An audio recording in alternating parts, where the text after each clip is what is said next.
Welcome to the Recycle Podcast, where we discuss everyday issues from a mental health perspective.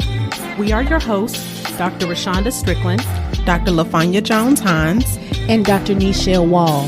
Now, don't get it twisted. We're not going to be your stereotypical therapist. What we will be is informative, down to earth, a little spicy, and vulnerable. All right, interns, turn up your volume, grab your pen and paper.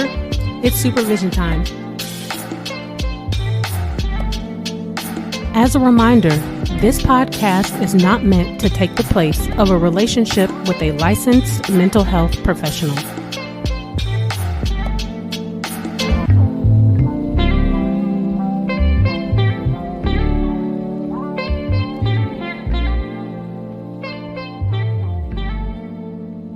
Welcome back to Session 48, Movie Mental Breakdown, Hancock, 2008.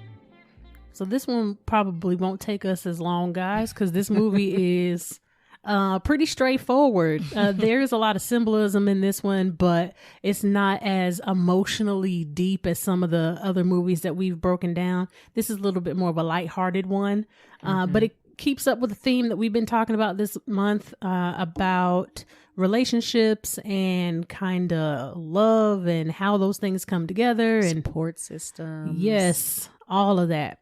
So y'all never told us in the comments if y'all liked our last type of breakdown where we went by character versus by scene for scene. So interns, on this one, we're gonna need y'all to let us know like what y'all like. Yes. Yeah. And specifically to our family members. Put it on the page. Don't text it to us. Okay? We're trying to boost the algorithm. Okay? Oh, the algorithms. Yes. Okay. So this movie, of course, stars Will Smith as Hancock. Or John Hancock. Charlize Theron is Mary. Jason Bateman plays Ray. And their son, Aaron, is played by Jay Head. There's a bunch of other kind of side individuals throughout the movie. But, you know, we love y'all, but y'all will remain nameless for right now. Okay. So how y'all want to go about this one? Do y'all want to do scene by scene? Now, I got my notes scene for scene if that's what we need to do. I would say do scene for scene because it's so like to the point. Yeah. So yeah. So the opening scene is, you know, there's this high speed chase going on the highway. I don't know what kind of criminals these are. I don't know what they did. But there's a high speed chase on the highway, and you kind of get that piece, and then you cut to Hancock is sleeping on a sidewalk bench somewhere in the city.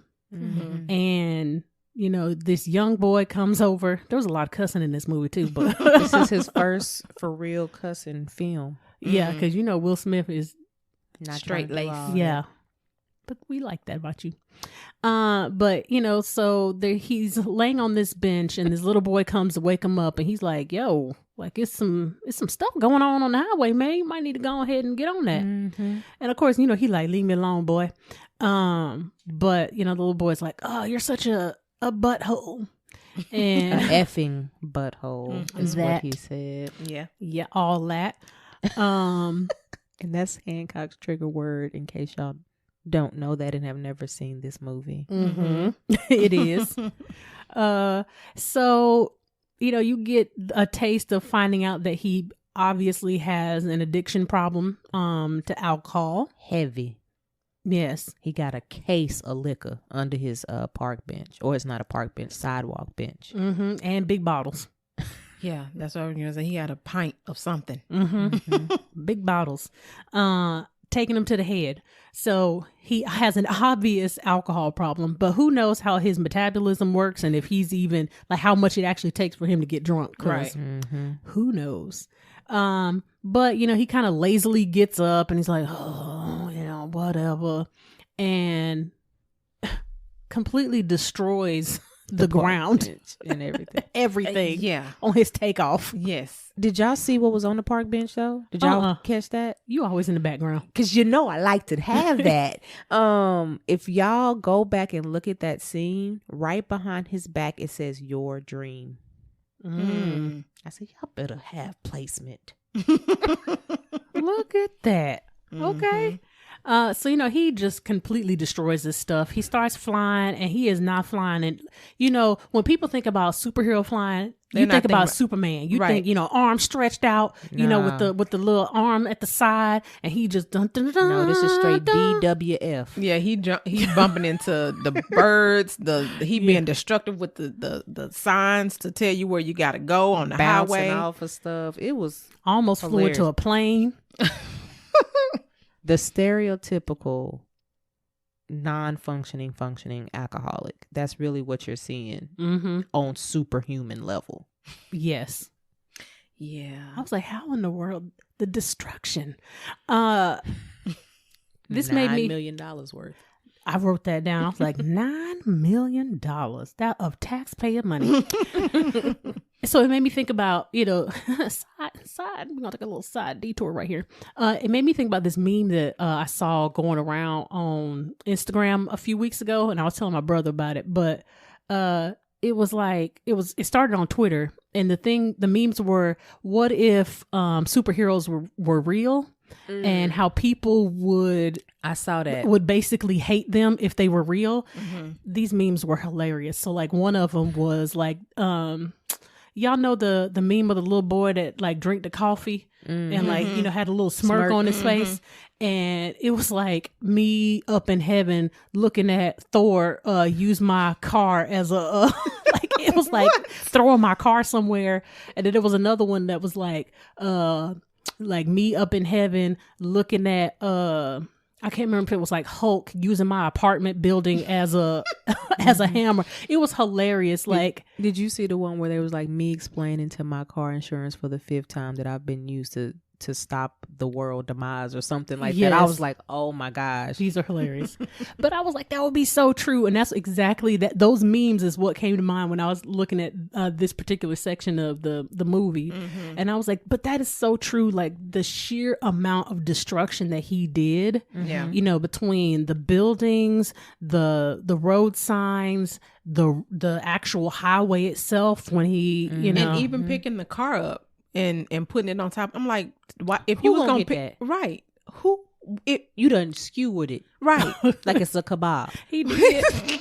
Yes. I'm like, if you gonna pick the car up, then why not just drop it at the police station? Or why pick it up at all? Just leave it there. You already stopped it. He ain't aware. But you know, when I'm looking at this scene, and of course we'll get into what he does to the Chinese men, the Chinese Americans, but it's a direct correlation with the destruction you cause when you don't walk in your purpose or you don't have a purpose. And that is evident throughout this movie with Hancock until he gets his life together. Oh, absolutely. You know? Yeah. Go ahead. Because what I need to say is going to come later. Oh, okay. Because what I was writing is that he is walking a self-fulfilling prophecy. You know, he believes that people don't believe in him, don't want him, don't care for him, don't appreciate him, all that. But then he turns around and behaves in ways that support people not wanting to have anything to do with him, creating the state. Absolutely. But yeah, I was like, he's actually being helpful. He's like unhelpfully helpful, if that's even a phrase. It's like when your siblings help you clean up, but they really not helping you clean up.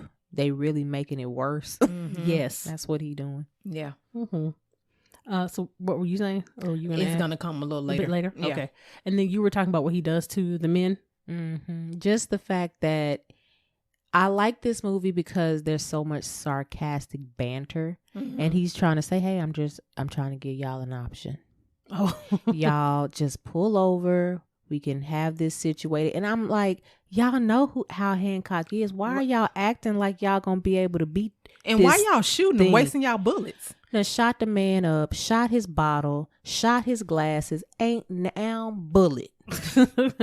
pierced him. I was like, Right. they should have died. Because I was like, where's the ricochet? Yes, that's what I was just going to say. Exactly what I was thinking when I was watching. I was like, that should have been ricocheting everywhere. And then, of course, his classic saying, your head is going to go up his butt, it's going to go up his butt, and then you're the unlucky one, and your head is going to have to go up my butt. This is like his saying throughout the movie where he eventually does do this. Right. But, yeah. Ooh. I know. I was like, man, did that age well? There's a couple things in here that didn't age too well, but of course not. But this was 2008, so we're going to keep it in context. Yes, I just was like, throughout this movie, I had that same thought. Everybody already knows how he is. Mm-hmm. One, they already know what his abilities are. Mm-hmm. Two, and yet you still try to combat that with our earthly, worldly stuff. Yes. See, now you're gonna make me have to say what I gotta say. Mm. Because the thing about it is, although I know he was destructive, and I know he was, fulfilling like the self-fulfilling prophecies, I still don't like the fact that society tried to make him show up in a way that they wanted him to show up in before he was ready. Mm-hmm. Mm-hmm. With alcoholics or addicts, they still have in their mind that they can do this their way, and they can stop what they're doing when they're ready. They still have that in their mind. They don't believe that they're being as destructive as we see them being. Mm-hmm. Mm-hmm. And so it's not until they actually begin to see that, will they Mm-hmm. actually start to have consequences of their own that they're actually feeling the repercussions from, that it's going to come to a halt for them. Yeah. And society trying to stop them before they're ready Mm-hmm. is not going to help. Yeah. Agreed. That's a good idea. A good sentiment. The other thing that it reminds me about, and we're going to talk about this, next month, is the whole respectability politics thing that goes on for women, but also what, minorities have to do in white spaces. Like we have to show up despite what's going on. We have to show up regardless of, what's going on in our lives, and it has to be palatable to white America. And it's not acceptable. This man, we'll later find out, has gone through some severe trauma. And the majority of it, thousands of years of it, he doesn't even remember. But his body, in his locked mind, is going to remember it, even if his conscious one doesn't. Right. I think that is obvious just through the drawings that he, continued to do throughout the film. And they only became more intense as the film went on. Like as him, and we'll get into a little bit later about, him and the other characters, but as him and one of the characters drew closer and, that intensity between them grew, you could see that his drawings became much more expansive. It started off, it was like on a little piece of like gum paper or something. And then, once he eventually, went to the jail, it was the entire cell, so I think and that beautiful work. it was. So I think that does speak to that, that locked in kind of thing, that there's, amnesia is a thing that it's very hard to explain and difficult for people to understand, how you can remember certain things but then have no recollection at all. Yeah, traumatic brain Of something else. Ain't no joke. Yeah. It's real. Yes, Yeah. absolutely. This is his second film doing something where it's been some type of brain trauma. Because he was in that movie, is it Concussed or something about a head? Oh yeah, what was the name of it? I can't remember. I know what you're talking about, though. Yeah, I do. Is when they learned about Football and all yeah. that. Yeah. The other thing that I was saying about Hancock, kind of in the initial stages, of course, we kind of alluded to some things later in the film, but in the beginning, it's like the public sees him as more of a nuisance than the actual criminals, and they're not. They're what's that old saying about you can't see the forest for the trees, and he's the trees. They're so focused on all of the destruction, but forgetting the forest, that he actually addresses problems within the city. Yeah, because that scene where, first of all, why are you parked on the train track? Like that doesn't. Oh, yeah. That's coming. But for them to treat him the way they treated him after saving this man, because I almost felt like he was damned if he did and damned if he didn't. And for sure. The wreck was going to happen regardless. Exactly. The train was going to derail regardless. Right. And so he could have it could have derailed while the man was in the car, or he did what he did and it still had to derail. Mm-hmm. But he saved this man's life, and y'all talking about they should sue you. Really? You should sue me because I saved somebody's life? How's that gonna go? But what you gonna get? Right. You gonna get my trailer? He's not even human. What are you going to I get? could literally fly away to wherever I wanted to go. Right. Anywhere. Not even on this planet. Right. Like I can literally go anywhere I want to go. Literally. Right. And you're talking about suing me. Whatever. But in the next scene, the first thing I wrote, I said, boy, groupies are something else. So, of course, after this, Hancock has got to go get his fix. He jonesing a little bit.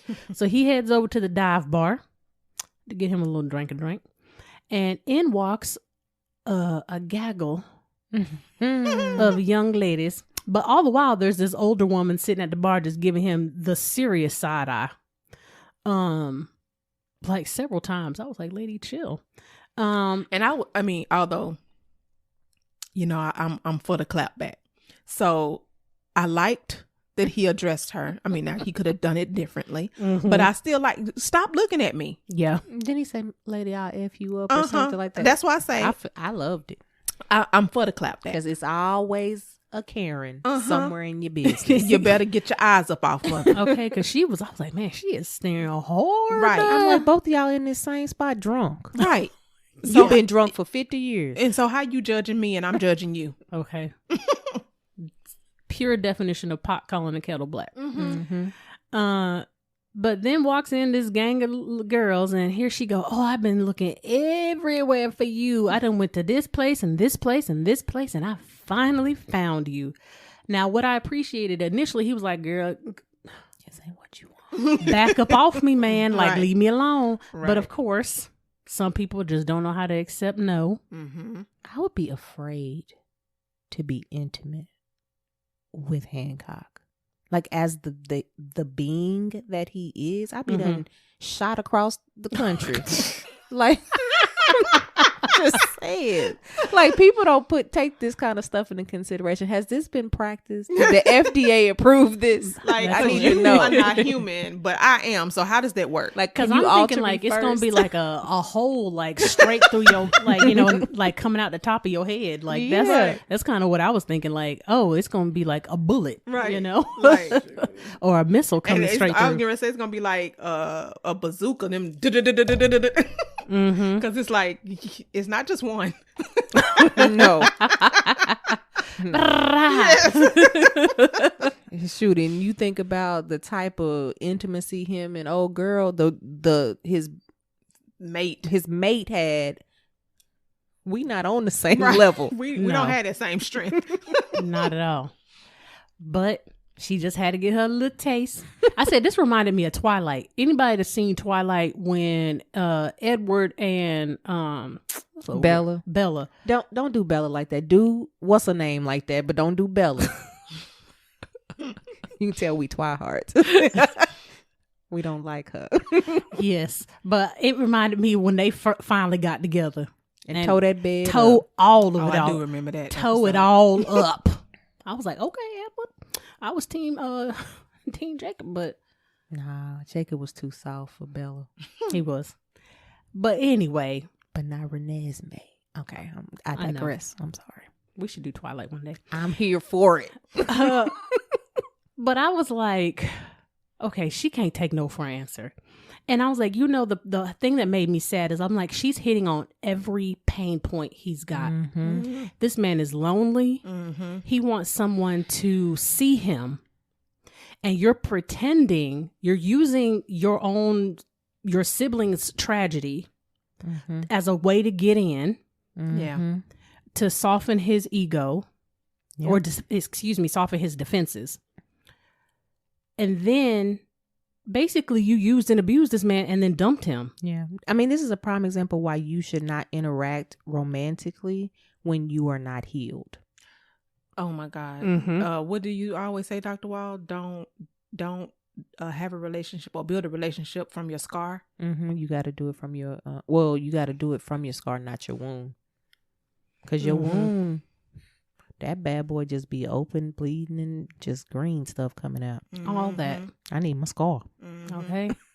And that it just, and I was like, I don't think, let me say, I know that they were slightly intending that with this scene, but, since we're breaking it down, this was a piece that I was like, I really felt for him in that moment. Like, here he is dying for a connection with somebody, anyone, even to the point that I'll take it for any type of ability to just relate with a woman I don't even know. Yeah. That literally I know that all she wants to do is see what it's like to be with Hancock. I know that's what she wants, but I need and I'm desperate for a connection so bad that I'll take it. And the level of loneliness that he has to experience at being the only him, and then not know what came before him. He thinking he's some type of mutation or something, but he don't know anything. He don't know why he's not like everyone else. Yep. And that's a lonely journey to be on. And like Dr. Strickland was saying, that puts you in a position to accept anything. And he did. And then, of course, he was trying to communicate with her. Like, look, girl, I'm trying to tell you that this is not going to go the way you got it in your head. And I was like, she's so focused on what she wants that you are not even paying attention to what this dude is saying. Like, he's trying to communicate like, Helfa, you could die. Like, please understand. Like, when it get to that point, I need you to be up out of here. I need you to like be gone. And she's like, oh. And it's like, girl, shut up for a second. Put your loins down. Okay, go get an ice pack real quick. And stop being so aggressive. Because like that, this was a prime example that women can do the same thing that men do. And not respect a man's wishes to, like, I'm telling you, this ain't what you want. Like, back up. Yeah, you think you want it. Right. But it ain't. Again, what's in your head and what's about to really happen is not the same thing. At all. And then, of course, that's exactly what happened. What she thought was going to happen is not what happened. And what he told her was going to happen is what actually did.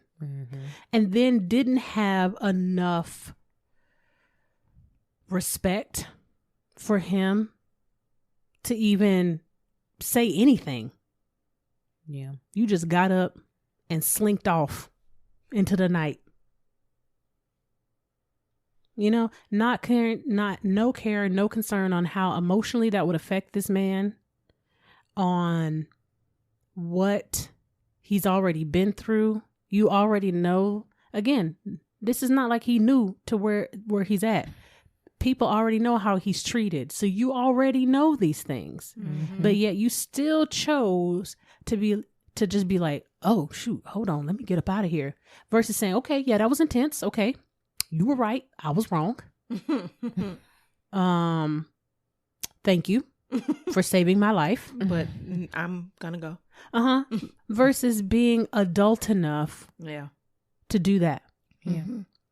And again, you just further drove that nail in that I'm not worth it to anybody. It doesn't matter. I'm not even worth it to a one night stand.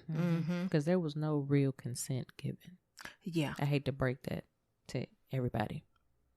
No, not really. And that was from the man's perspective. There was no real consent. Yep. No. Again, she wanted what she wanted, and she was going to get it by any means necessary.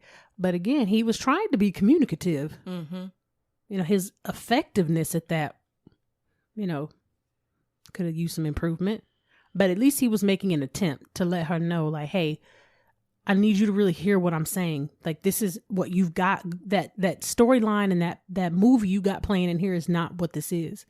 But when people get so infatuated with another person, that you fantasize about what somebody's going to be like. You fantasize about who they are. You create your own, again, your own story in your head on how it's going to go. And then when it doesn't go that way, you become disappointed. Now, I don't know if the thing that she felt was fear or I don't know. I couldn't quite tell what Probably fear and adrenaline and a little bit of everything else. Mhm. Yeah, Embarrassment. that bravery that she had at first probably started setting in when he was like, this ain't what this ain't what it's gonna be. Mm-hmm. What you thinking it's gonna be. Yeah. Yeah, because she kind of went in there with this, like, I am woman, hear me roar, like Cocky. I got, Mm-hmm. kind of like him. Mm-hmm. How people think he is. Yeah. That's kind of how she went in there, but then was humbled very quickly. Mm-hmm. Very. So yeah, I thought that was unfortunate. So then we have a very interesting kind of cut scene here where we are introduced to Ray. In this horrible pitch. But he seems so sweet. He does. Just he needs some help, and I He- don't know that- why Mary didn't help him. That pitch was horrible. It was, and that's what I wrote on my paper. Marketing pitch is horrible. Yes, I did too.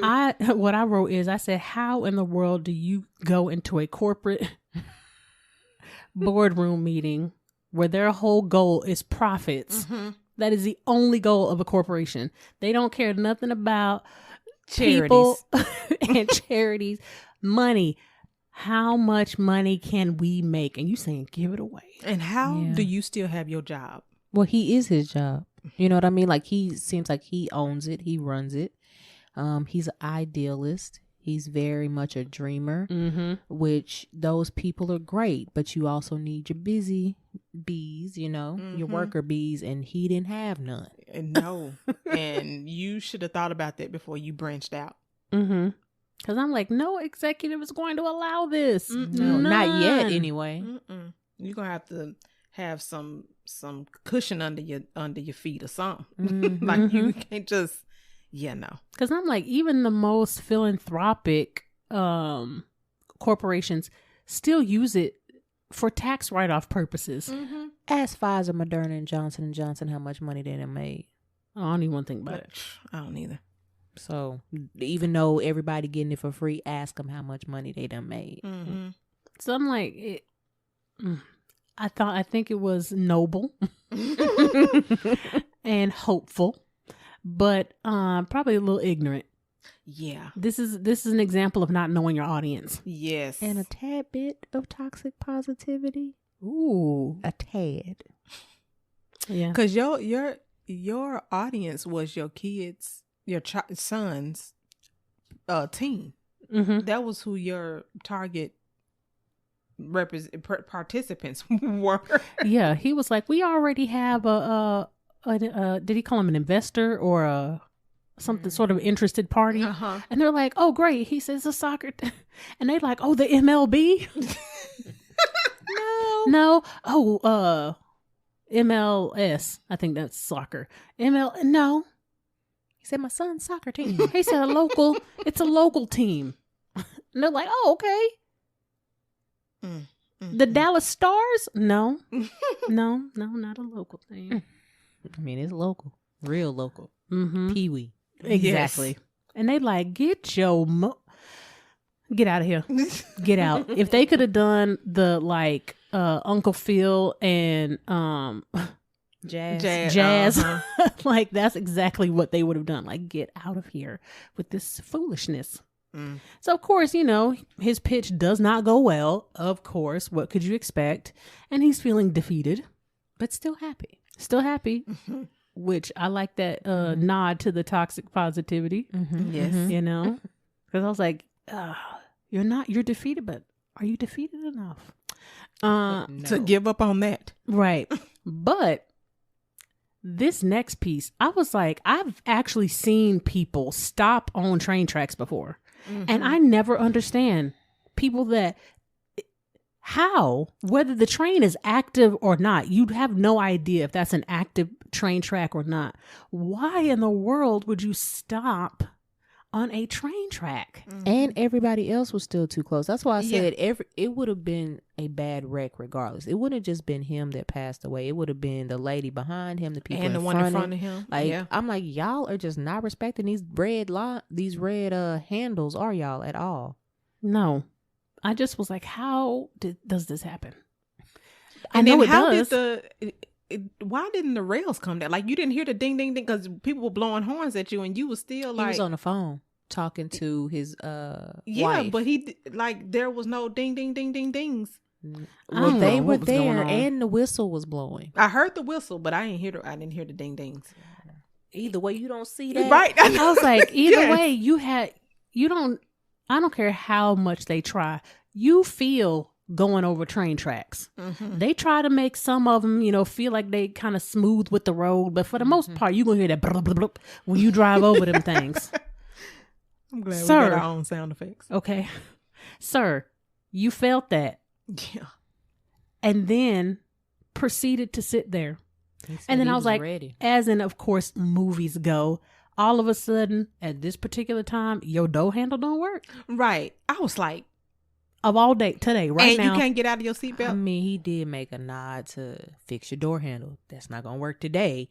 And so I was like, see, you letting your life fall apart. Your life is not as together as you think it should be. And it sounds like it hasn't been together since the first wife. That's true. Mm-hmm. We're not gonna go there just yet. Yep. Mm-hmm. But then I was like, okay, here come the train. He freaking out, of course, because you about to get plowed over by a train. And then Hancock comes and saves the day. He picks the car up and kind of flips it back. First he knocks on it like, what are you doing? Why are you on this track? What are you doing?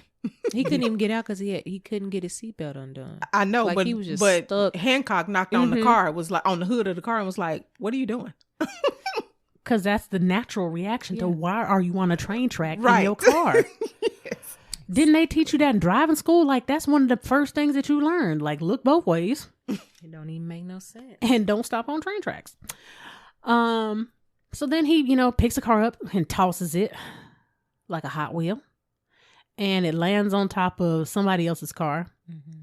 But then this part I didn't understand either. That he proceeded to then stop the train with his body. Mm-hmm. I was like, this is where I was like, I was torn. Because I was like, I agree with all of the parties in this scenario. I agree with the people that there was other ways that you could have, addressed this situation. That you could have pushed the other two cars out of the way, which would have allowed the train to pass through. You had already thrown his car over, and and that was done. You could have punched a hole in the ceiling and took him out. I mean, there was a lot of different ways, or you could have did what you actually did. See, and the thing is, I wonder, because now, granted, I know he's not, I guess, human, but in an emergency situation, you think of the first thing that comes to your head and you do that. Mm-hmm. And so I don't know if that was he didn't have time to do critical thinking. Mm-hmm. So he wouldn't have been able to anyway. Right. Yeah, he was probably still drunk or hungover. True, that too. Mm-hmm. Mm-hmm. And that's why I was torn here, because I was like, I agree with everybody. Yeah. I agree with the citizens that yes, there are other ways that you can handle that. I agree with Hancock. Like, are y'all serious? Mm-hmm. Like, what? Both are right. And I agree with Ray. Like, calm down, y'all. Like, he saved my life. Like, why are y'all making this? Like, go on about your business and leave us alone. And when Ray did that, it was such a shock for him to have someone to take up for him and appreciate. Even though it looked destructive, just the fact that someone appreciated him saving their life. Yeah, he chastised and he gave his appreciation, and he normally only gets the critical. Right. So. Yeah, that was one of the things I wrote in my notes, that this was probably one of the first times he ever even saw what appreciation could look like. Mm-hmm. Because Ray was patient and shook his hand. Like, he extended like a physical gesture, verbal gesture, all of it kind of, it matched for him.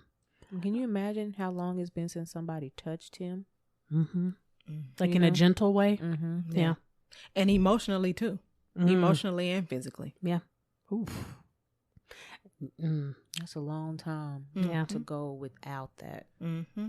Oh, yeah, because, we don't have this backstory, but, once he had his head injury, we have no idea, like, what his life was like up until we meet him, in the present day. Mm-hmm. So, they said he later says that, he's essentially been awake for 80 years. Mm-hmm. And who knows what that 80 years was like. This would have been at the time in the 30s. Annie Black. Yeah, a black man in the 30s. In Miami. And you have superhuman, strength. I know they didn't have Facebook and Twitter and Instagram, but baby, the word still gets around. You think about some of the things that we all believed in high school. Yeah.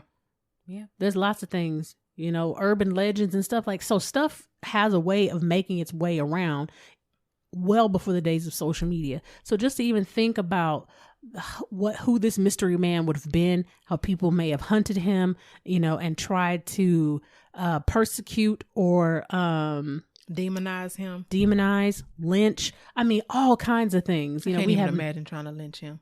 He what was gonna happen? Snap the rope. He'd be looking at y'all like y'all done or y'all finished. Right. Yeah, but when we don't, as humans, when we don't understand something, we try to kill it. Yeah, our instinct is to destroy it. And which is later on we find is basically kind of what happened to him throughout all the millennia. Yeah. People don't understand, like, why are you still looking like you 40 and my grandma done been born and died? I don't understand. And it was so many more of them. Oh, back yeah. Then. Yeah.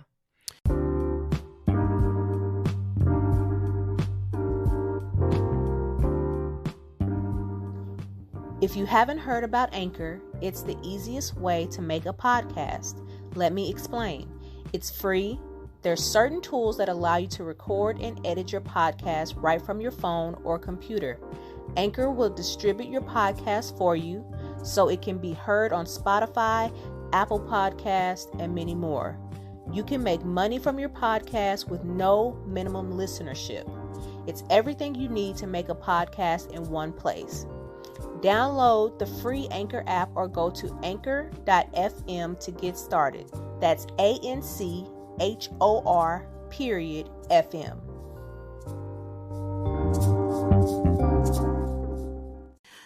So he gets his first little glimpse of humanity. And Ray says, hey, why don't you come on over to my house? Come chill with us for a little while. Let's eat some dinner. Are you flying past so-and-so? That was hilarious. So then he, drops Ray's vehicle off in front of his house in his little cul-de-sac. Literally. With him in it. And he introduces him to the fam. And Mary, Ray's wife, instantly has a huge reaction, recognizes him instantly. Of course, if this is your first time seeing the movie, then you don't know like what that face and all of that means. But if you've seen the movie before, you already know she like, oh, sugar honey iced tea. What is he doing here? And I got the feel that like he felt some sort of connection to her, but he didn't know what it was, obviously, because he has amnesia. Yeah, the soulmate bond kicked in. Right. Obviously, she knew immediately who he was, but he didn't know who she was. And that's what I wrote on my notes. I said one of the funny parts is she can feel what's happening. She, like you guys have said, because of his amnesia, he's not aware of, that whatever tingling would have been going on inside for him. But she know, and she feel it. Like she can feel their abilities, however quickly they start to leave them. She knows that that's what's happening. At this point in the movie, I was like, even though this would have messed the movie up, I was like, at this point, she could have pulled that man aside and caught him up. And it would have made the world to him. He would have been able to heal better. He would have been able to really step into who he is and understand his purpose being on this particular planet. But she didn't. She lied. And she withheld information, a little deceitful self. Yeah, and I get the point, I understand what Dr. Wall is saying, but I also get the idea that she knew how destructive they make each other. Like, they cancel each other out. And so because she ended up saying it, like, you're meant to be a hero. So she didn't want him to perhaps try to pursue her, because knowing that his powers and his strength would, deplete. Yeah. But I do agree with what you said. She still could have admitted it to him so that he can make that decision on his own. And Don't make the decision for me. And I think he still would have made the correct decision. You know what I mean? Like, that is who we find out that he actually is. But he's like going to stay closer to you if you don't give him the information he needs to go. Because he doesn't know why he's drawn to you. That's exactly what I was thinking. His body is drawn to you. So it's going to try to seek you out. But if he's not knowledgeable on why, then the thing that ended up happening is what happens. Yeah. I liked the part where they were talking about the bully. Michelle. I did too, but I cannot stand it when parents try to do this little punk stuff. I'm trying to choose my words correctly. I understand. Yes, you can start off with conflict resolution. I get that.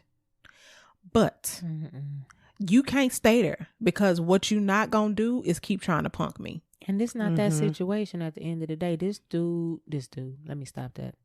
This child is, using profanity, cussing your child out, severe bullying. We're not talking about, because of this and that. No, y'all need to get on top of this. This child is significantly smaller than this bully. Yeah. Yes. And it's a whole other situation going on, language barrier. It was a lot happening with and this her bully. trying to make the excuse of his parents is going through, like, that just makes it you teaching your child that it's okay for people to mistreat you if they're going through something. Lord, and that's yes. not the case. That's not No. true. And man, what would you know about that? You Right. still married to your original husband. Right. All right. I know. And then I was thinking, and you started talking to him like a wife Yes. at the table. Nagging. Yeah. I was like, oh Lord. I was like, see, look at you already. You can't even handle it, girl. No, you love that man. It's okay. You want to have your mortal man too. Imagine being torn on that. Yeah. Like your literal soulmate. Like literal. But you also love this other dude. Right. Or you've grown to love him And his son. and his son. But I was like, man, she already acting like a wife. And I'm sure he was like, what's that chick problem? Okay. And she done lost her mind with that spaghetti and meatballs. Okay. On Tuesdays. Them was things like- was huge. You see They how big them were. meatballs was? They I were. said, y'all over here eating 3 pounds of meat on each meatball. I know. And you got like 2 or 3 of them in the spaghetti. They were huge. So then, Hancock goes to the bathroom and she's kind of like, oh my God, what is he doing here? And what's his name? Ray. Basically is like, look, I'm gonna help this dude out. He needs help. He needs help. He needs somebody. He needs somebody to believe in him. So then he offers Hancock to be his consultant, his image consultant. And, of course, being the kind of timid, happy-go-lucky man that he is, he kind of does this weird thing with the business card. Like, okay, I'm going to put it right here. Nope. How about, okay, we'll just put it right there. And then in that moment I said, oh, he got Hancock hook, line, and sinker. He didn't know it in that moment, but that was it. Because that friendly, again, this was about being seen, about being having some humanized. sort of relationship. Yeah. Yeah. He was humanized. I'm not this alien creature that can do these things for you. It's the I am intimacy. a person. People don't realize how important intimacy is. Yeah. They skip over. And we talking about emotional intimacy. That is an area in our world that is often, lacking. Yes. Yeah. The next scene after this hurt my heart a little bit. Me too. Because he comes back to their house and you hear Ray going on about how, he really needs somebody and I really, I just want to be there. And she's because she knows of course, she knows what's going to happen. And she knows who he is to her. I think she just didn't want to get caught That in Oh, this yeah. moment. Oh, yeah. You know what I mean? Like, because it's so malice driven for you was. to be so hard on who this man is, or he's just not gonna learn, he's not gonna be able to blah blah blah blah blah. And first of all, you know how good of a heart this man has. This man that he is currently is because you left him. Mm-hmm. Really. and because he spent millennia saving you. Mm-hmm. We ain't even gonna get into That is that true. thing right there. Yes, millennia saving you. And I was like, the thing that hurt my heart was like he's overhearing the very thing that he is afraid of, the very pain point that he has been, dealing with, and his addiction is tied to, that nobody thinks I'm worthy. And because at first because y'all know I had to watch like half the movie several times because I was never able to complete it until this last time. I couldn't tell if he was on their roof He or was if on- he was on okay. their roof. So he was on their Like roof. right, right above their bedroom Okay. And a window was open. with the Gotcha. lights on. I'm surprised she didn't sense him. But maybe her spidey sense a little off since she's been by herself for 80 years too. That could be true too. And I was just like, oh, that's so sad. Because I was like, he must have superhuman hearing as well. Yeah, but that did make me sad when I realized that he could have been on top of the roof, because I wasn't certain. But when I realized he could have been on top of the roof listening, I was like, man, she is just validating what he already thinks about himself. Yeah, because you're hearing somebody's raw, unfiltered thoughts, and it's almost impossible to get a glimpse into somebody's unfiltered thoughts. But at least he still got an opportunity to hear Ray still be the same way. Yes. Be true to really wanting to help him. Yeah, Ray and Aaron saved this man. Ray and Aaron. Yeah. Thank you, boys. So then he has his little Altoids box in the next scene. Little memory box. Little memory box. With Frankenstein. With his little mementos in it. And that's an old movie. I tell you. Yes. The original Frankenstein. So this is kind of when we see, like, okay, there's been some sort of trauma here. Why do you have these old tickets? Something about you had a previous life that you don't have anymore. And I just kind of wrote here that this is just an example of how, severe head trauma leads to, severe memory loss that you may never recover. And depression. That too. Because it was a lot of depression in that scene and a lot of self-loathing. You took the word I was going to say, self-loathing. Agreed. And these are types of things that can perpetuate an addiction if if that's already present, or can start a addiction. So you definitely have to be mindful of those self-loathing, depressed, traumatic memories. Yeah, that kind of reliving. Yeah. And getting and ruminating. Yeah, going down that path. Yeah, it can be destructive. I like the next scene because he goes back to Ray's house. Yeah. And he does not stick the landing. No, he stumbles. Yeah. And tears the street all up. I was like, man, he be leaving potholes everywhere. Yeah. And he runs into Michelle, and he just cannot believe that this child is talking to him like this. He done called him a butthole about 10 times. And I know that he handled it like a superhero, but he handled it like a black person. he said, call me a butthole one more time. And he got right beside him. He came down to his level, to his ear, all that. So, let me come down to this child level, because you ain't you talking to me like a man. Hold on. He was just real fly. Right. You could tell he ain't never had no discipline. That child. I was like, ooh, a fire came up over me. Because it's one of them things. One, this is just a personal thing. This is not professional. I cannot stand no smart mouth child. Oh, I can't either. Oh, yeah, like, that who you irritates me to talking my bones. Who are you talking to? I'd be ready to snatch your face off your face. Yeah. Like, I don't understand. Like, how who taught you to talk like this? Like, right. who? Like, you did not grow up in my home. You really didn't. Okay, like who? Y'all, my mom has a story about she was in HEB. And for y'all that don't know what HEB is a grocery store in Texas. And she was just minding her own business, drinking her bottle of water, getting groceries. And she said she saw this younger mother with a son who you can tell they probably are in a domestic violence home. Mm-hmm. And he wanted something and he was talking real crazy to her. And he said, leave something to the effect of leave me alone, B.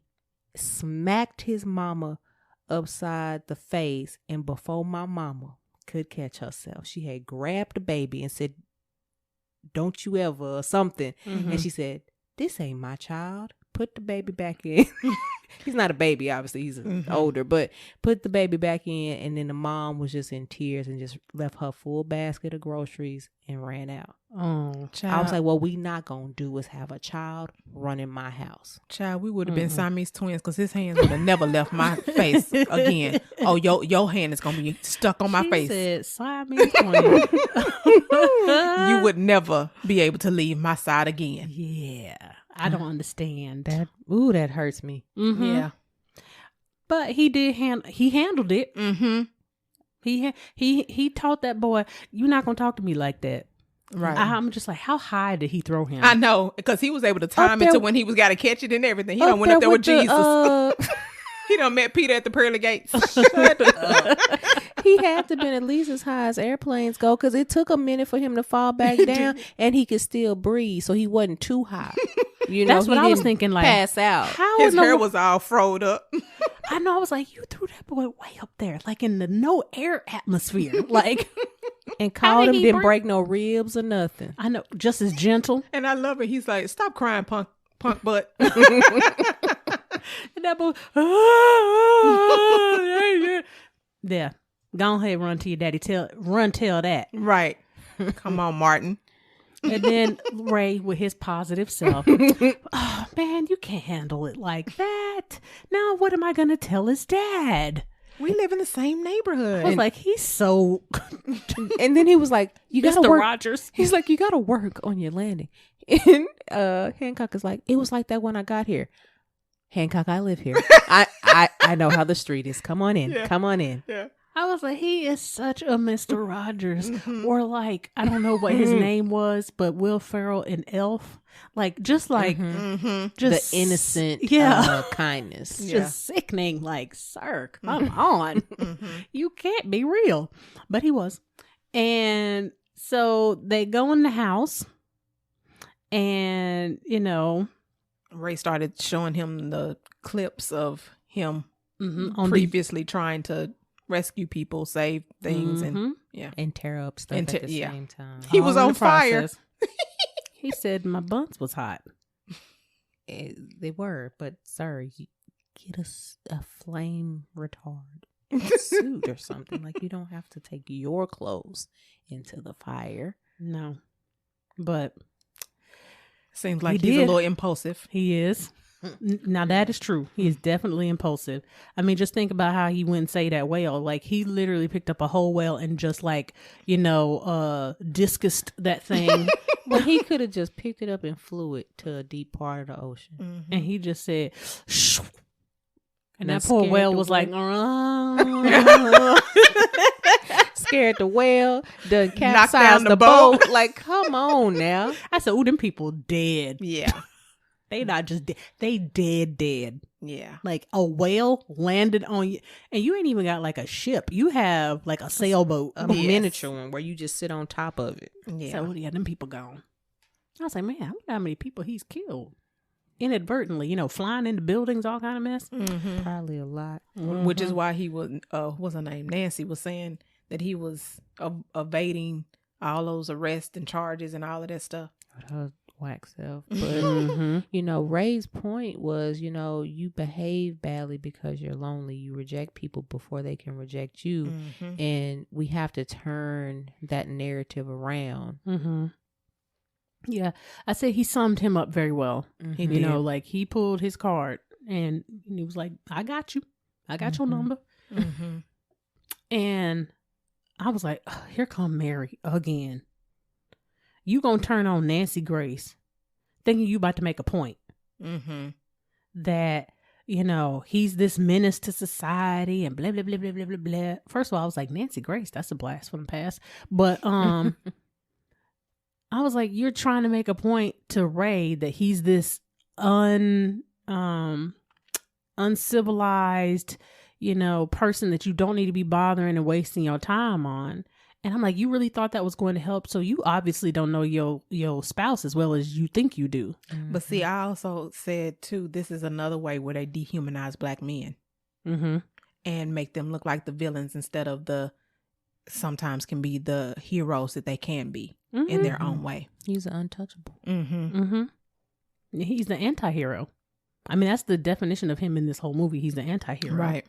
And I agree with you. It was like, this man has done so much. Again, the forest for the trees. Y'all so focused on what you don't like about him, and you're not paying attention to the things that he's actually done to help everyone.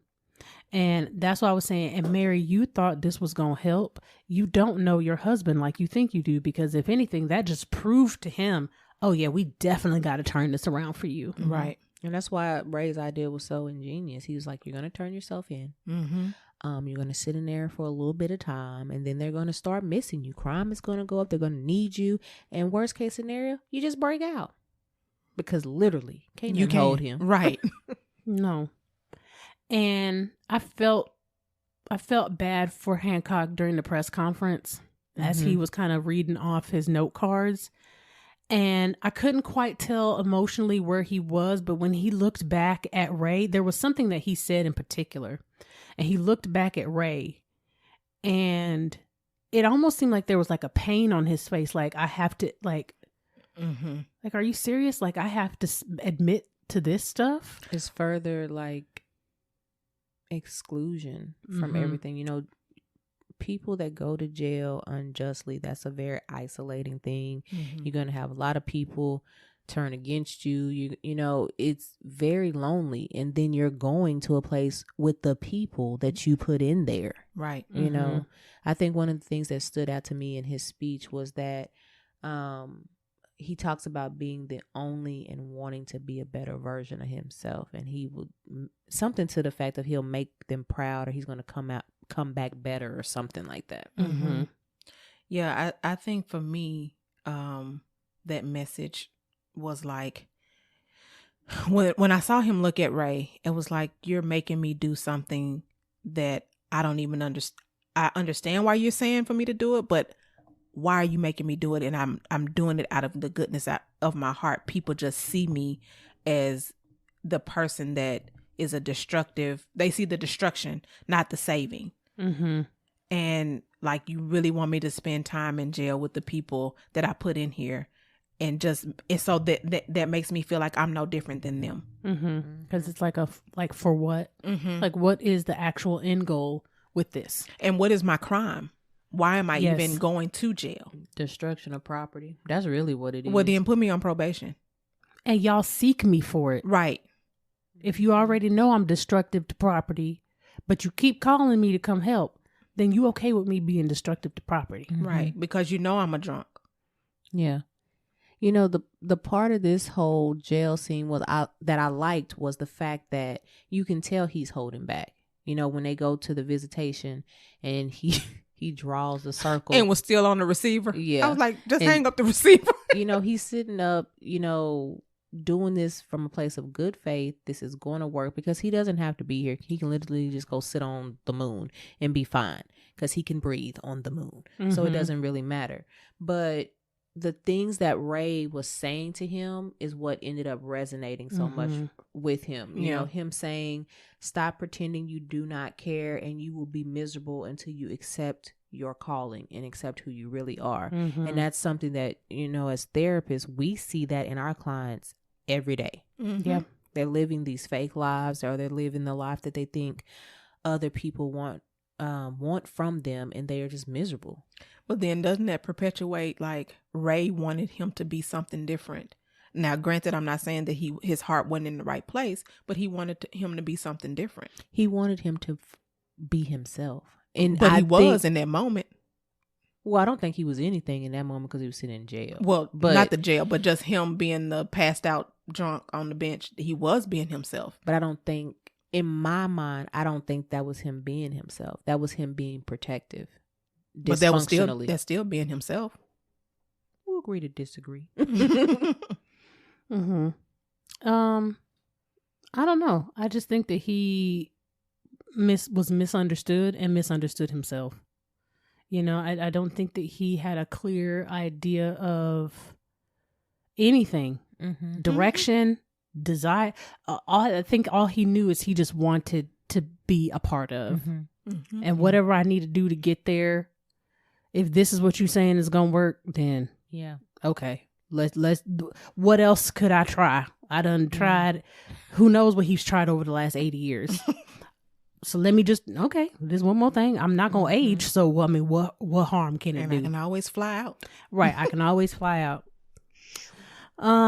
So then the other thing that I was thinking about in the jail scene was kind of like that with the Asian men, you know, everybody wants to test him, but why? What was y'all going to do? Y'all he put understand. Half of y'all in here. What? Heads in beds. Yeah, I just didn't understand. Like, just because you done got in jail and started pumping iron and got swole up don't mean you going to be any type of strength for Hancock. Yeah, I just thought it was fruitless and dumb and dangerous. Embarrassing. All of those. Because your head done got put in somebody's butt. Yeah. And I'm like, people don't really understand, you know, this is just, you know, a little side note here. But your sphincter can expand to a very wide degree if you need it to. It's only that type so stuff don't just fall out your behind. So with enough force, you could do something like that. Now, I don't know how this other man survived. Yeah. Or how either of them actually survived, because, you know, that's going to cause a lot of blood loss and sex. Send me to the ER. Right. But that is a good one. You know, I don't know. I just thought it was like, okay, this is a weird joke, but okay, whatevs. But please, people, stop trying to step to him because this is not going to work. The only other thing that I kind of thought about at this particular piece in the jail scene was the group therapy area. Yeah. And what I liked about this was it kind of showed, I thought they showed a really good depiction of group therapy. And how it grows. You know, how you have to have that buy-in over time. Initially, the newcomer's not going to want to share. You're going to have some friction in the group. Then you're going to have cohesion. I mean, anybody that's in the psych field knows that there's like steps to kind of what happens in group therapy.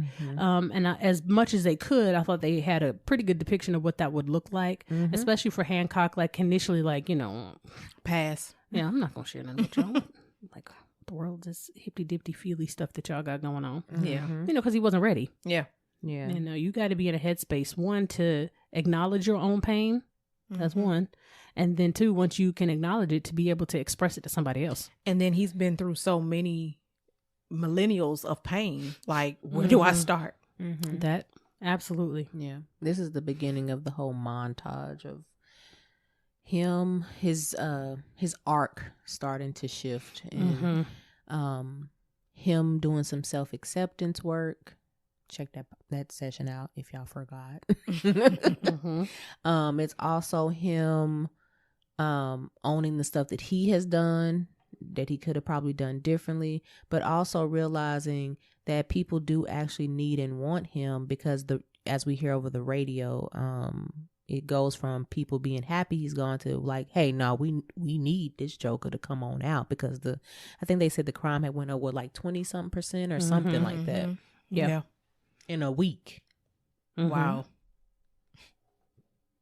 And also in this montage, this is also Booyah Mary, because she sees that he's also like starting to change. Yeah. because she brings Aaron to the jail For Meatball Tuesday. That's not really what it's called, but that's what I call it. It's Spaghetti Tuesday. And I wrote she brought him meatballs this way.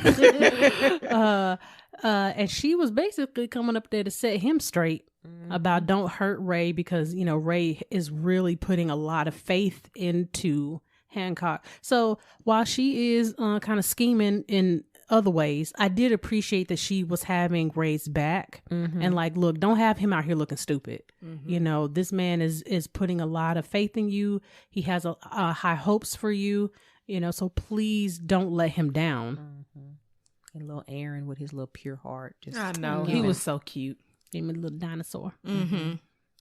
Another thing that I thought was interesting about the prison montage was that when Ray brought the uniform in, that uniform doesn't necessarily equal your purpose, and you being a superhero doesn't mean you have to wear this, but it does recognize you. And he needed to look the part in order for him to get the recognition that he deserved and needed. And so you just can't go in there looking like you live on the streets like you do. Right. And then another interesting part in that same scene was like, he started thinking like, they don't miss me.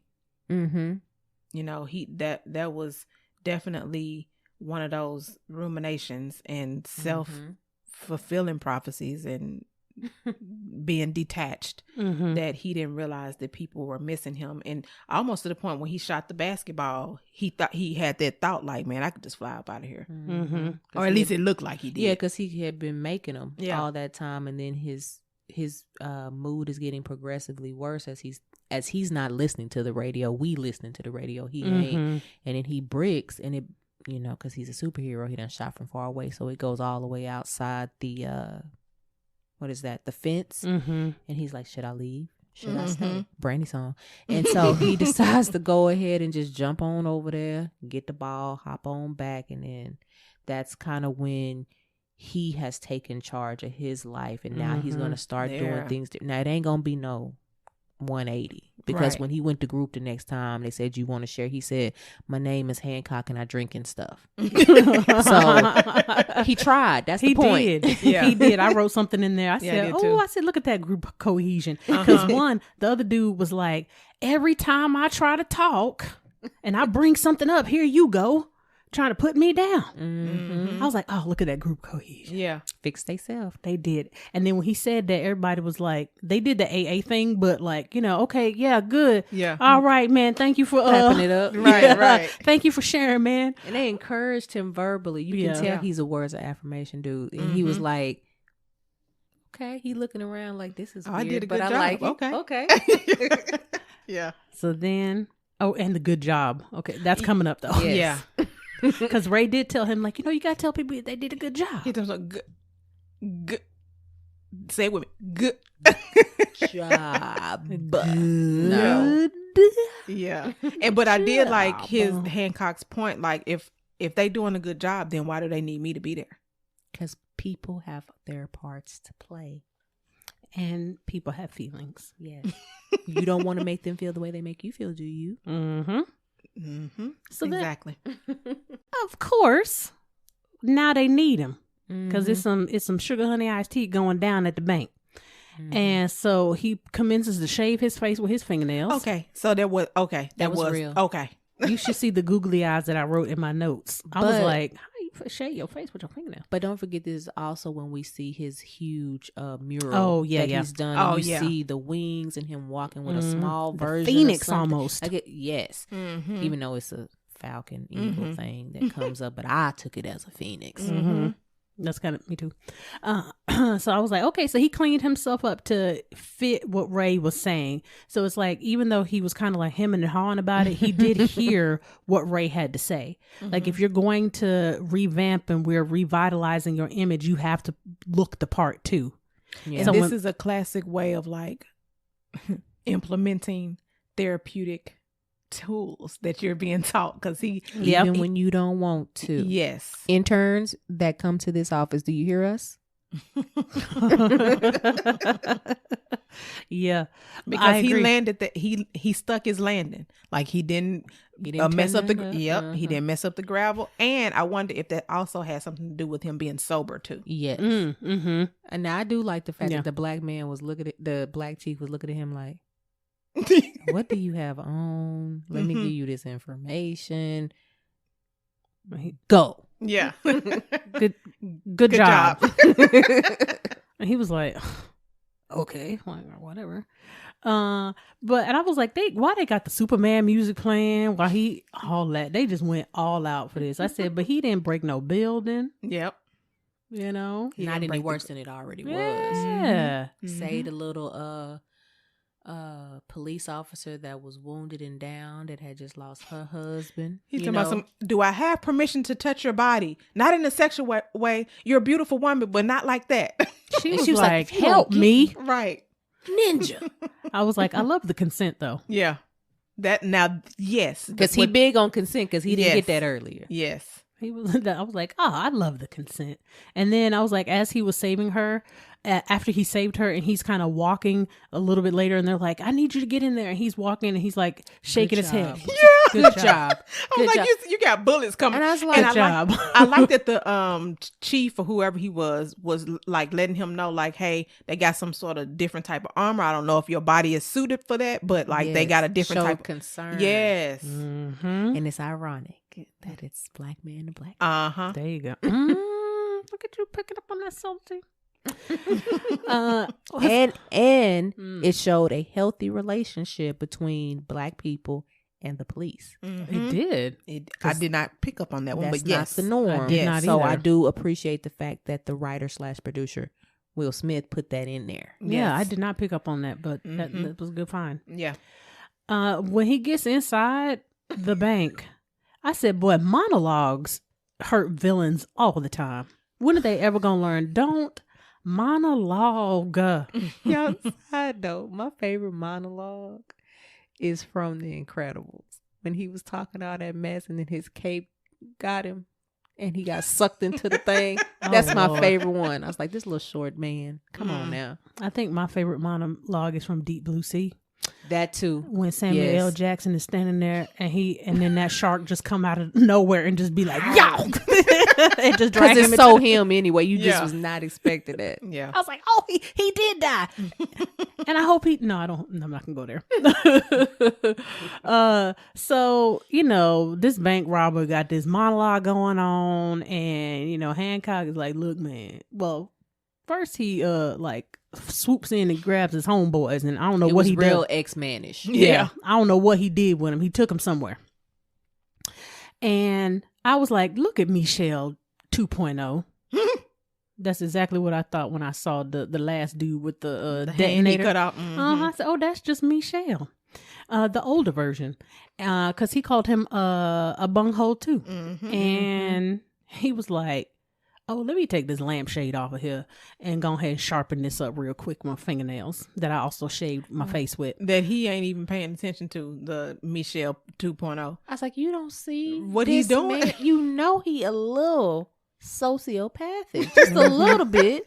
He nice with it, but that's your ego. Done wrote a check. Your butt couldn't cash. Absolutely. And then, he Boomerangs it. he did. I was thinking like, Captain America when he be using his little shield and then just be like, bing, bing, bing, bing. That's what he did. He sliced that man's hand off. Because as we know, the muscles was going to stay exactly the way they were on that On that detonator. on that detonator. Yep. And then proceeded to give the chief this man's hand. And then told everybody, good job. Then he got his little round of applause. Good job. And Thank then it was you. like, thank you. Oh, they love me.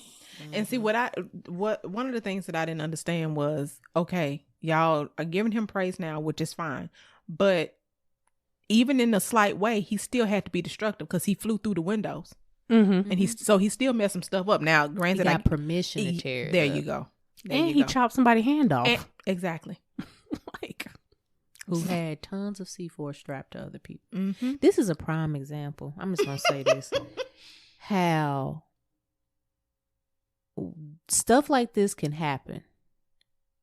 And yes, he lost an arm, a hand, and he still got to walk out. Mm-hmm. That don't happen with everybody. They don't. Right.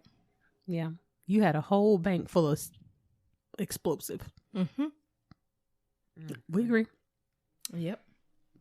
Excuse me. In the next scene, the first thing I wrote was, "I'm Mike Lowry." I thought the same thing too. I was like, "Oh, there you go."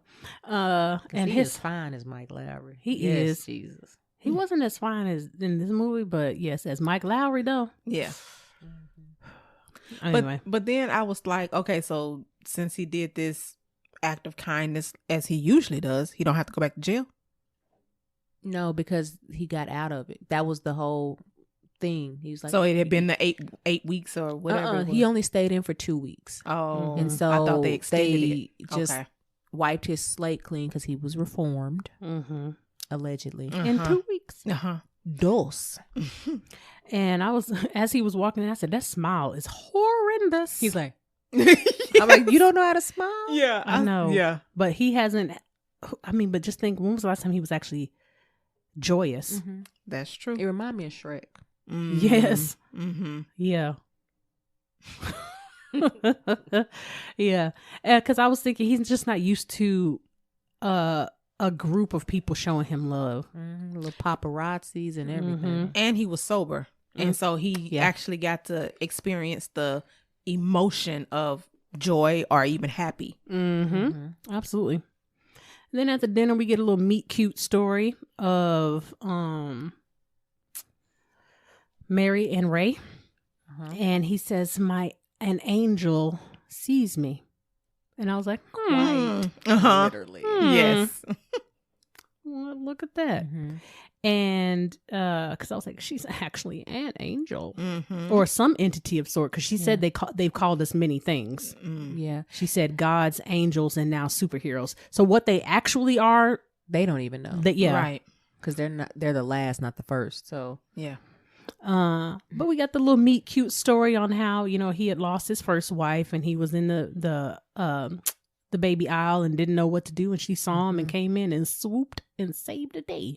it made him more adorable, because the fact that he can be a widow and still have the outlook, especially when, your wife has passed away because of, childbirth, which in my mind, I'm like, it still should not be happening in 2021. But, and she's rescued you. She's come in. She's been a light.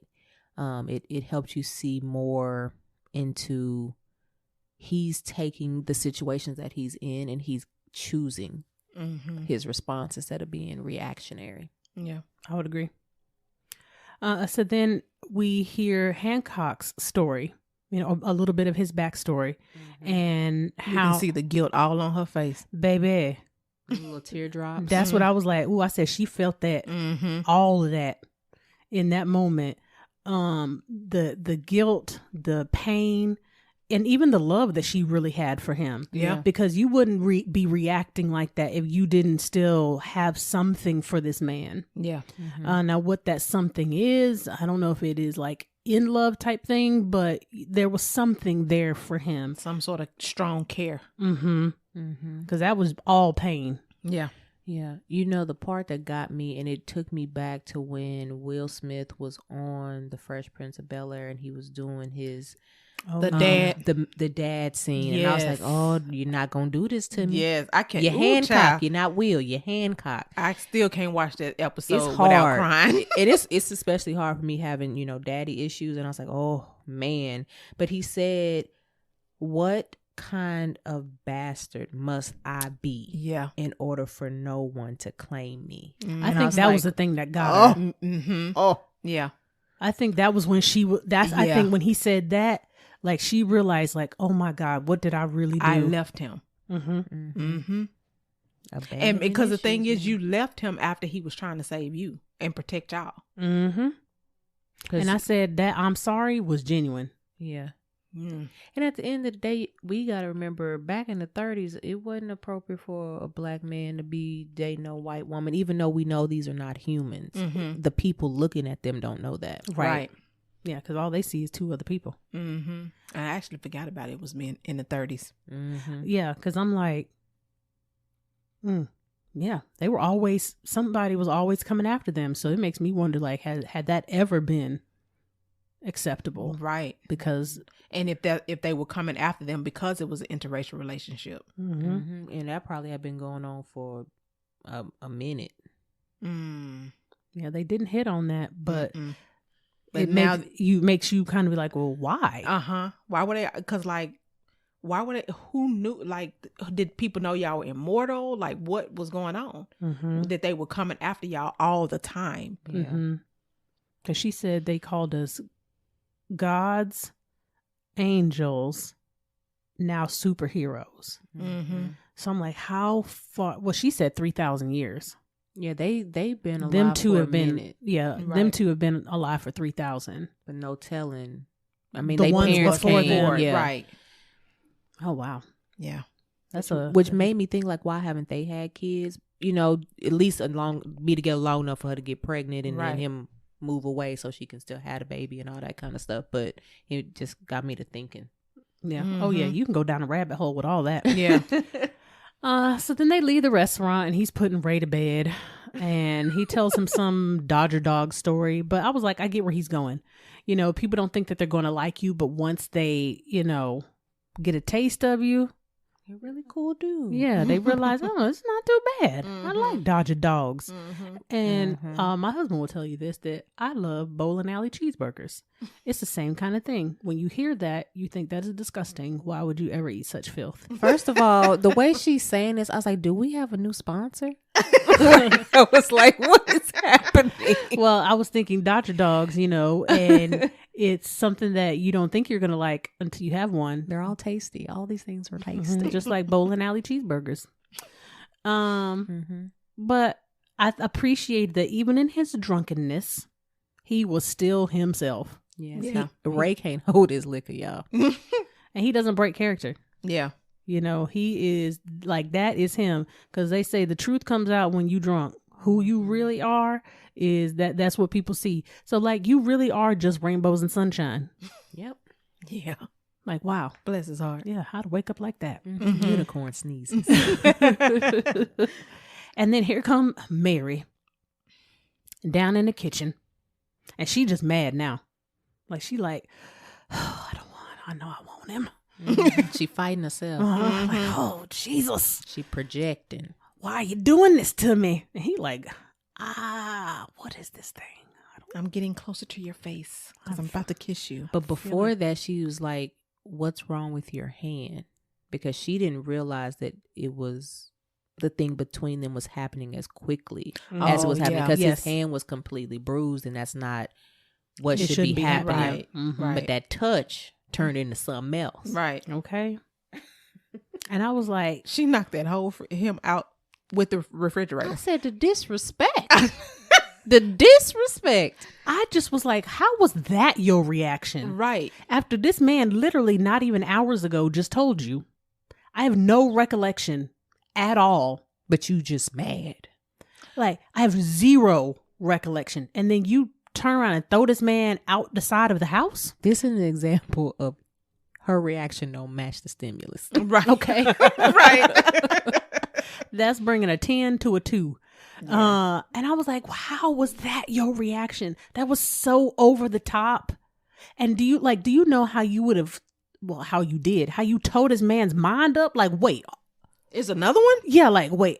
Where is the others? He trying to catch up. He's like, I'm not by myself. Right. I'm all of these things. Like, her level of cognitive distortions, check out the, past sessions, is ridiculous. Yeah. So like, how you projecting, how you blaming him, how you just avoiding all this kind of stuff. This is not a black and white situation. I just had so many things going through my head. She was rationalizing. You better not tell Ray about this. I'm like, ma'am, let him catch up. Yeah. He ain't even there. Right. He like, I'm not trying to break nothing up. I need the information. I'm trying to figure out how I got thrown outside with the refrigerator out a whole wall. Yeah. By a woman. Yeah, and I'm strong. Can we get to that part? Right. You talking about all this other stuff. Can we get to that? Like, how are you that strong? But no. She all in her she's so worried about protecting her own image and protecting what she's created that she can't even see it. Yeah. Mm-hmm. So then he come back the next morning and I'm talking about he done sneezed. Seriously? And No, but when she walked her butt out there to get that bacon and them eggs, I said, ma'am, your refrigerator is not hooked up. And as someone who just went through the winter storm, you knocked your refrigerator open. I'm sorry. It ain't no way it's still closed out there. nah. Oh, that's And bad. right. And how them eggs didn't break? Hey, that's You them threw good. Hancock with the refrigerator. Right. So first of and how is the refrigerator still opening? Because if you knocked him into the refrigerator, then that thing should be dented Hey, and destroyed. they just don't make them like they used to. Mm. So then Hancock come over and he like, nah, you gonna tell me what's going on. I'm about to test my theory. Mm-hmm. When he hit her with that rolling pin and that wood. I was like, okay, come on now, Will Smith, because when he was about to hit her with the pants, and then he turned around and was like, Now Let you me gonna stop. tell me? Mm-hmm. And he had stuck her with that fork, and that fork was just like, and Ray just oblivious. He's Yes. just like, can y'all keep it down? yeah. And I'm like, you don't have no choice. You've got to tell him now. Oh, but before that, I was like, she had pretended to have Ray open a jar for her. Girl. This was before Hancock had gotten there. Yes. I was like, hell for The shade. Respectability. Politics is coming up next month.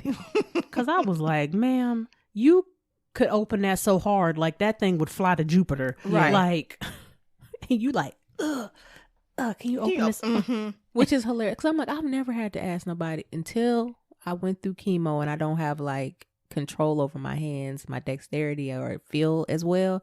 But I'm like, no, I'm good. Clink, clink, spin. Yeah, I was like, whatever. But then, yes, here come Hancock. He like, yeah, no. You not gonna just pretend like you didn't throw me outside. We not skating over that. You gonna tell me what's wrong. And then she got the nerve to be upset like she don't want to tell him. And I'm like, ma'am, you did this. Right. You left exposed him yourself. and you threw him. You could have just been like, we're not going to do that because I'm married. Right. And left it at that. You're not coming over for Taco Tuesday, Meatball Tuesday no more if you keep doing this. Right. Like, she could have made up a number of things, But you decide to show him your strength. which and who tells you you how much more of a hothead she is than Hancock. Yeah, that's true. So I'm like, why was they coming after y'all now? Uh-huh. Were they really coming after you because You are of hot. your Doing the destruction? Right. I was like, Hancock learned this behavior from you. Okay. He's really nice and loving. Yes. You did this to him, ma'am. Okay. Because I was like, ugh. So then she show up at his house and I'm like, oh wait, what? You got to talk about the fact that the inmates was bonding over the pain that they had Oh, experienced from Hancock. And I said, if this ain't a psychopath setting up the little miniature sociopath to do his dirty work so he can get out. Uh-huh. He did. Yeah. He had grabbed that hook. He looked at it first like, That ain't I don't why want he to get touch to that. grab the hand? Right. I got to grab the hook. But It took me back to Peter Pan, the Oh, version Captain with Hook. Robin Williams. I was like, oh Lord. Oh, why y'all have to make these moments funny like this in this serious part of the movie? okay, because he had stuck them hands out almost like kind of how, you know that, I don't know what country it's in, somewhere in South America, but it's like this giant Jesus that's Oh, on top yeah. of he had the arms out like that. He said, we got to take our power back. How you sir? How you got a whole hook? But see, that's why you have to watch where you put certain people when you put them in jail and prison, because it is people that prey on weaker folks. Yeah. And he know that y'all had that experience. Oh, he know y'all too weak. Y'all too are weak. Y'all Oh, sit yeah, y'all there spirit by is each other. gone. Y'all permanently together. He Right. got a neck brace. The black man got a neck brace on, and he over here feeling violated. I'm like, how are you sitting down? Right. First of all, how How long you has this healed? Been? Right. How long has this been? It Because sir, you should 'cause still he be. couple of had the- days. Because he still had the neck brace on. So how are you healed? I'm like, sir, you need to be in somebody rehab somewhere. Like, you should be in a wheelchair, actually. And we how gonna be are No, real. he should be on a bed on his stomach. Yes. Yes. A teeter hang up. Mhm. You know what I'm saying? I was like, Lord, but that's movie time. Mm-hmm. It was just like, that's all they did that. Yeah. But yes, so he did. He got his compadres, and they formed a little, villain alliance. So then Mary shows up to Hancock's place. But now, wait a minute, you done went from Susie Homemaker. Now you got your boss stuff clothes on, and you got your eyeliner all done. I said, oh, so you had to go get right for him this time. I got to show my real self. Got on all black like the Omen. Right. Like it was too much. I was like, wait, ma'am, wait, hold on. You're pushing me too fast. Because I was like, how you just do a flip and change like that? So then I'm like, when he ends up calling her crazy, I was like, look what you did. Because you're all. Look what you did, ma'am. You done flipped. You was wearing a apron and a sundress at the house, and now you wearing a low cut like cat suit. Like, where? But now, and then you still don't want. I was so frustrated Because now you still don't want to tell him, Right. Like, ma'am, you flew in. For and you a weren't reason. right. You were not in the airplane. So he knows. Just tell him. Yeah, like You done made him mad. And they tell me, I'm going to tell Ray. It's like two kids I know. squabbling with each other. Luckily, in the midst of all the hell raising they are about to do, we do find out that they are some type of being that is not human. They come in pairs, and the closer they get to one another, the more they fall in love with each other, they are choosing to become mortal and eventually die and have a normal human life. But that is not what this particular couple wanted to do yet. They, we'll learn later in a hospital scene that Hancock has an even more important purpose than all of them had, because he was sent there to protect Earth. From what, we don't know. But yeah. And I was like, boy, that toxic love right here. Because, baby, he ain't know what was going on. And he was like, you're crazy. And I was like, oh, that's her word. then tackled this boy. His is butthole. Hers is crazy. Because she Call couldn't me hide it no more than crazy again. after that. She was like, well, I don't care what these people see. That's you it. call me crazy one more time. She also tells him that she's significantly stronger than him, which we then find out, because she's like him plus Storm put Because together. I'm like, she changing everything. She She level done changed- 5 She done made it mutant. snow. Made tornadoes come. I said, wait a minute. They was like, wait, this is California. No, where are they? Are they? Yeah. they're Yeah, in California. They like, is it snowing out here? Because we don't get this kind of weather in this part of California. The bad part though is she is so out of control that she done ran into the building that Ray is pitching. Yeah. His whole One Love, whatever it is called, marketing stuff, and Ray sees that it's her. Yeah. And him. Oh, Well, and Hancock. I think he and was okay with the Hancock part, because he, you know what I mean? But the fact that the Once he woman saw I've been her- laying next to, my Right. wife, is one of them too, and been lying to everybody. Right. And I was like, even though she was getting on my nerve, I felt for her though. Because like when she was telling him, like when he pinned her down and she was kind of like screaming like, I hate you. Like you could really tell, like, I really want you. Mm-hmm. You But know? I cannot have But I you. cannot Yeah. have you because I know what that would do to us. Like, just look at what Yeah. we're doing now. Because she was talking about fate and talking about how I can choose different. And she can. We all can. But I think eventually, if the story were to continue, there's going to come a day where they do choose each other and become completely, human. Yeah. Well, if that's even possible, technically. Mm-hmm. Yeah. Yeah, I did feel I did feel for her in that moment, because even though she left him, but imagining having to do that, like having the realization that the only reason this man is going through these things is because of me, but I want him so bad. Mm-hmm. But I know that I don't bring anything to his life. So I have to leave him. That's some realization. That is. And you've had to do that for multiple times through the million years. Yeah. I mean, because she did say you always find me. Because she's the one that's leaving. Mm-hmm. But the ironic thing in this situation is that she is the one who's always like trying to save self.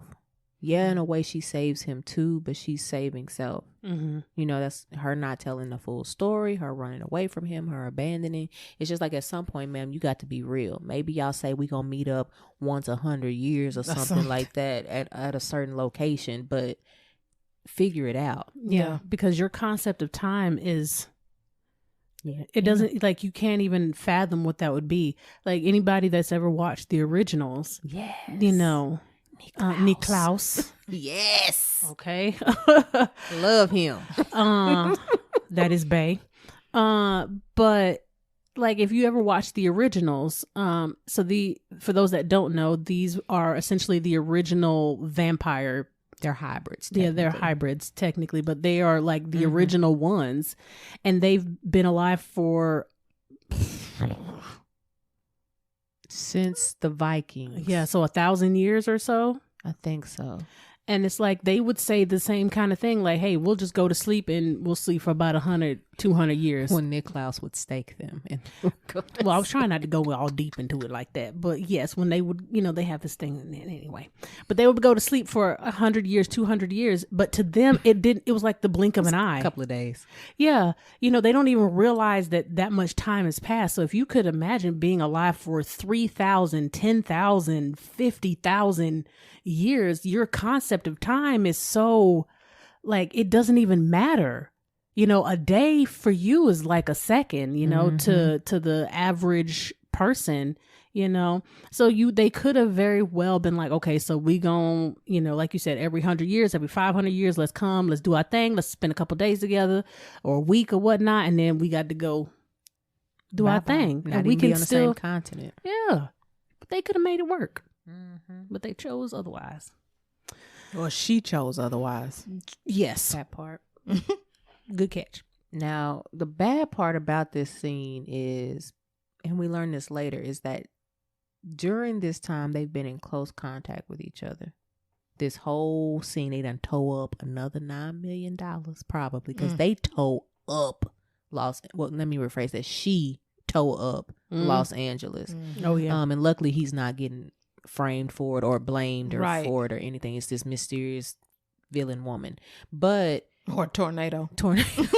something, but it wasn't Hancock. Mm-hmm. But they've been in close proximity. They've touched each other. They've had all this contact. So when we walk into the next scene, which is him Going back to old habits. And just going to get something to drink, and he can't even do that in peace because it's a robbery taking place.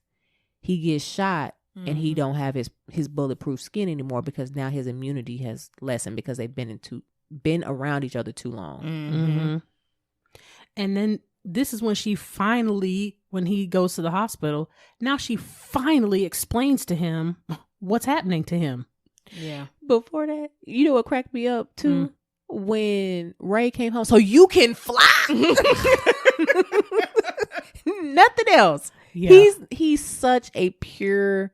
Him and his son are such pure people. Yeah. He's just oblivious. Bump thinking that they was together or anything. He's just like, why are you on top of her like that? Right. Like, hold on, y'all looking a little. And see, that's what I was thinking, that seeing when he saw her and him, and he was on top of her, and like he wasn't trying to go there. Right. Right. Look at that, just pure sunshine. Mm-hmm. But they go to the hospital because they hear it on the news. And I'm like, oh, now you want to explain to him what's happening to him. Now she got a white outfit on. She's no longer in black anymore. She got on white. Look at that symbolism. She getting her life together. She has made amends with the situation. I don't know if I like that. Well, you know, they say the black is the evil stuff instead of it being which don't really is matter. not. That's not how it is in the Bible. Whenever they got sick, they turn white, not black. Don't y'all gotta see their faces. It's hilarious. But that is the symbolism that they chose, a purification color, which is the white color. Look at that. I didn't even, because she did have on when she came and the destruction started. She was wearing all black with her like a omen. Yeah. Y'all could tell that I studied film. And I dress school. in all white when I'm feeling godly. We'll talk about that on another episode. Yeah, about subliminal messaging. So now the people that had the hands, that was at the jail and they was the kumbaya villains. The kumbaya villains. They done showed up with they squad at the hospital. I'm like, how y'all amass this amount of weapons this fast? Right. Because they into organized. Well, crime. that's what I was gonna say. Well, he's But a he was mastermind. Yeah. Mhm. But it was still just like, dang, it was only like a couple of hours. Oh yeah, they was ready. So now they shooting up the hospital. They don't even care. They like, we got to get Hancock. So it's destruction everywhere. Revenge does not help anybody. No, it's more destructive than anything. Yep. So of course she gets shot. Ooh, she got shot up. And they trying to save her. But of course it's not working because, they've been all up on each other. She was just sitting on the bed with him, touching all over him, kissed his hand and everything. Telling them the backstory. So now, almost said Ray, Lord. Hancock got to be out here like, pow, pow, pow, pow, pow, throwing people around. But he's weaker. And he's taking, damage. So his damage bar is, yes. Finisher. That's what I was thinking. Like, if this was Mortal Kombat, like his damage bar is just going, it's just going down. And so was she feeling what he was Yes, getting? Okay. because, they're true soulmates. And when they get closer together and that time they spend, she's taking the same amount of blows that he's taking, which is a good thing when you're trying to save each other, but a bad thing when you're trying to save each other to the point where she actually dies. She codes, but because I think he's not dead, that's what helped the situation. He was trying to get as far away from her as he could so she could, revive or risen. But before we get to all that, shout out to Ray for chopping off Michelle 2.0's other hand. And he was mad. I'm like, sir, you need to be worried about this blood loss. Yes. Because how you don't feel lightheaded already? And why do you keep leaving your extremities extended from your body? That's obviously not your strong suit. No, but then didn't he slice his neck after that? I can't even remember. I don't even remember. I know that hand was off, gone. and then he swung, but I wasn't sure if he was. They didn't show it. He was on the ground later. He was. But I was just like, sir, you're a horrible villain. Your villaining ain't villain. Your commensurating skills are good though. Yes, you can tell he went to somebody's school. But so now that's all over, and she on the table dead. That was sad. Then Hancock's like, no, I can't let her go out like that. I gotta save her again. So this time he left. And he jumps out the window, and I was like, ooh, you still got a little bit of strength in you. Because I was like, the way he bounced off that bus, I said, oh, all his bones got to be broke. Yeah. Boom, boom, boom. Like a pinball. He did. Yeah. I was like, but he had enough left in him. Yeah. So then, he continues to kind of jump, and then up and away.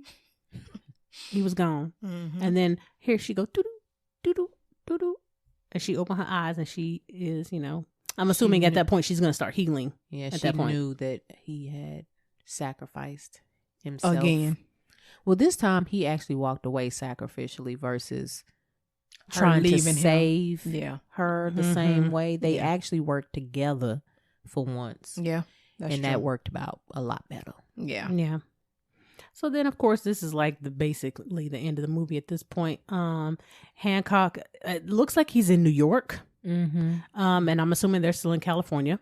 And he calls Ray, and he's like, basically like, hey, man, thank you. And look what I did for you. Look up at the moon. And he went up there and did something. Because, Ray Spray painted the moon. Ray was the like, heart. where are you at? I've been trying to call you. Oh, I was at At a reception. Clearly. Yeah. If you can get cell service on the moon, boy, can I have that phone carrier? Right. It's not T-Mobile. I was like, and then I was like, what did he go paint the moon? Like, how? Sir, we're going to have to look at that forever. Mm-hmm. Like, now you're going to have to go up there and like, erase it. yeah, like an Etch-a-Sketch. Like, you can't leave that like that, sir. And Ray's like, am I going to get in trouble for this? Oh, Ray, no. No, because, I mean, technically the space is not owned, but still. Yeah. But he did put his logo up there. And then, oh, it's all good, happily ever after. It made me a little mad though, because it's like she got her happily ever after and he didn't, even though of course he is now choosing his own path for once. But it's still like, dang, why does he have to be alone? Yeah, now Yeah, he that's gotta what I just wrote. save everybody because that's what he's supposed to be doing. But like you can tell that he's somebody who needs companionship, but luckily they tied the loose ends and he does have them As until a they family. pass away. And Yeah. then, Then him and her are going to have to figure out what they're going to do. Right. I put that as one of my last notes that, I hate that they didn't give him someone, because he's essentially the Dark Knight. Mm. When you think of much more known superheroes, Bruce Wayne. Shoot, or villains. Because if you really think about the character arc of the Joker, Yeah. he couldn't get right after all of that. But that's not the point. Mm-hmm. People, we can't continue to push people a certain way and not expect it to affect them negatively. Mm-hmm. Yeah, absolutely. So I really felt, sorry for him. Well, I don't know if sorry is the right word, but I felt concerned for like, okay, he still wants connection. And we've talked about this in previous session. There's one way, you can have family connection, friends connections, but there's something different about having an intimate, romantic connection with somebody because Your person. there's things that person can give you that those other relationships just are not equipped to do. And it would be nice that even though he knows that he cannot be with that person forever, but he can spend as much time with them. And he can be with them for their ever. Right. Not his ever. Exactly. Kind of like Captain America, when he woke up and, his gal was gone, he was like, oh man, why am I alive? And she been gone for Survivor's like 60 guilt. years. Like what? Yes, survivor guilt. So then they had a little weird cutscene, that was, I guess, trying to show his, his, fighting crime, but I don't think that was it. It was like, okay, Mike It's just Epps, that whatever. he doing it correctly. Yeah. But he also did call him a bunghole again. It didn't end well, but he was better. He's reformed. Yes. So that's a good thing. Yeah. Mm-hmm. Okay. So then what we rate this one? Because I don't know if we rated the last one. I think we did. I can't remember. I can't remember either. Let's see. What would I rate it? Was our score to five stars? Yeah. In the grand scheme of life, Or ABCD. in the grand scheme of life, I'll say the story itself and picking up on different nuances as far as like trauma, brain stuff, whatever, I definitely give it like a 4.5. As far as the movie, I probably would say it's probably more like a 3. I think that's fair. Yeah. I can I agree think with it's that I think it's a middle of the road kind of film overall. Not bad, not great. Not it has some good soul points. changing. Yeah. But it definitely had, if you wanted to do a deep dive, kind of like how we've done, which if we really wanted to, you could do a deeper dive. But, I think that you can hit on some of the other pieces as well. I can agree with that. All right. Well, y'all tell us what y'all think, in the comments below. Interns, please, come on. Algorithms, we need y'all. Instagram, Facebook, and YouTube. But if you also want to comment on your streaming service and leave us a review, we would greatly appreciate that. We are trying to boost our numbers in every way possible, and we cannot do that without our lovely interns. All right, so thank you guys. Must be this volume control. So, okay, interns, process your notes. Be sure to catch us next session and find us on all major platforms at The Recycled Podcast. If you're a new intern, be sure to like, comment, subscribe, and share. Thanks for listening. And remember, we are shifting and reshaping our psyche through healing conversations and connections, one discussion at a time.